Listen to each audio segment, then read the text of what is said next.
sidaan wada ognahay dalka Soomaaliya waxay heshiis la gashay dalka Turkiga. Warbaahinada caalamka ayaa si kala gooni wax uga qoray iyaga oo sheegay Soomaaliya inay gacan aamin ka shaqeeyraadkeedana badbaasatay. Balse ma ogtahay in Soomaaliya halis ka weyn laga badbaadiyay? Bal markan ila dhageysay madaxweyne Xasan Sheekh Maxamuud oo inoo sheegay inay mar qura caalamka inoo soo gurmadeen oo ay markaa cirib tireen ama ay baabiyeen burcadbadeedka xilliga jirtay.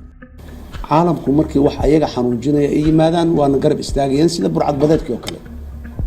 intaasoo kun oo maraakiiba barada la soo diray burcadbadeedkii la dagaalameen waa joojiyeen wax fiican ay qabteen wax aad u fiican ay qabteen. hadalka madaxweynaha ayaa ka dhigan xilligan la joogo inaysan joogin wax la yiraahdo burcadbadeed ama aysan ka jirin dalka Soomaaliya idil. bal ka waran haddii Puntland ay sheegatay in burcadbadeed Soomaaliya ay ka badbaadinayso xilligan ay dib uga soo laba kacleeyeen. warbixintan ayay ku xuseen warbaahinta waxaana sheegeen burcadbadeedda Soomaalida ayaa dib ugu soo laabtay weeraradii iyadoo bilii la soo dhaafay ay sii kordhayeen falalka burcadbadeedda ee Geeska Afrika waxayna taasi walaac ku abuurtay dawladaha maraakiibahooda ay marayaan badda Geeska Afrika. waxay markan inoo sheegaysaa Puntland in ciidamadeeda ay qayb weyn ka qaadan doonaan badbaadinta badda Soomaaliya. taariikhda markan waa bisha 29/2024 ay Puntland ku dalbanayso ama ay sheegayso in xeebeeda ilaalin doonto burcadbadeedda ku soo badanaya Geeska Afrika. waa su'aale agay joogaan burcadbadeedda ay Puntland ka badbaadinayso dalka Soomaaliya. haddiiba madaxweynaha dalka Soomaaliya uu inoo sheegay in xilligan aysan jirin wax la yiraahdo burcadbadeed. madaxweyne Xasan Sheekh Maxamuud fariintiisa aad ayay u qeexan tahay waxayna ka dhignayd in Soomaaliya aan laga badbaadinin dawladda shisheeye iyo Itoobiyan kaliya ee laga badbaadinaya xitaa kuwa kula sheeganaya magaca Soomaaliya doonayana Soomaaliya inay godmadow geliyaan. fariintan ayuu madaxweynaha inoogu qeexay isaga oo nale heshiiska dalka Soomaaliya ana madaxweyne ka ah qof iga dambayso oo dawladda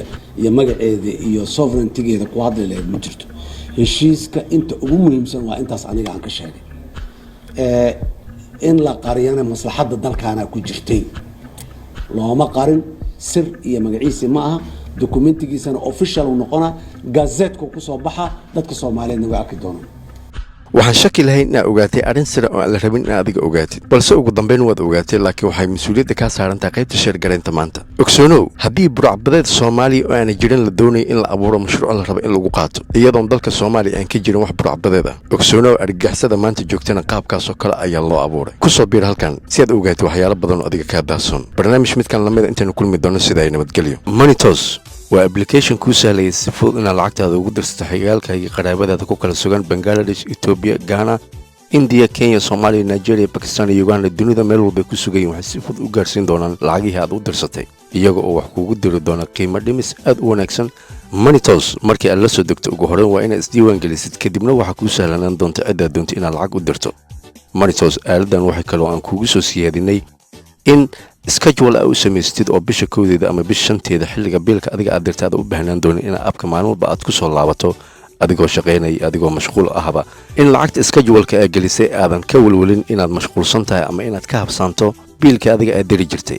si degdeg siimala akoonkaaga ayay uga bixi doontaa si degdeg siimalana waxay u gaari doontaa xigaalkii qaraabada aad u qoondaysa lacagta biilka. sidaa darteed Monitors si fudud ugu dhiibo si fudud ha kugu adeegto.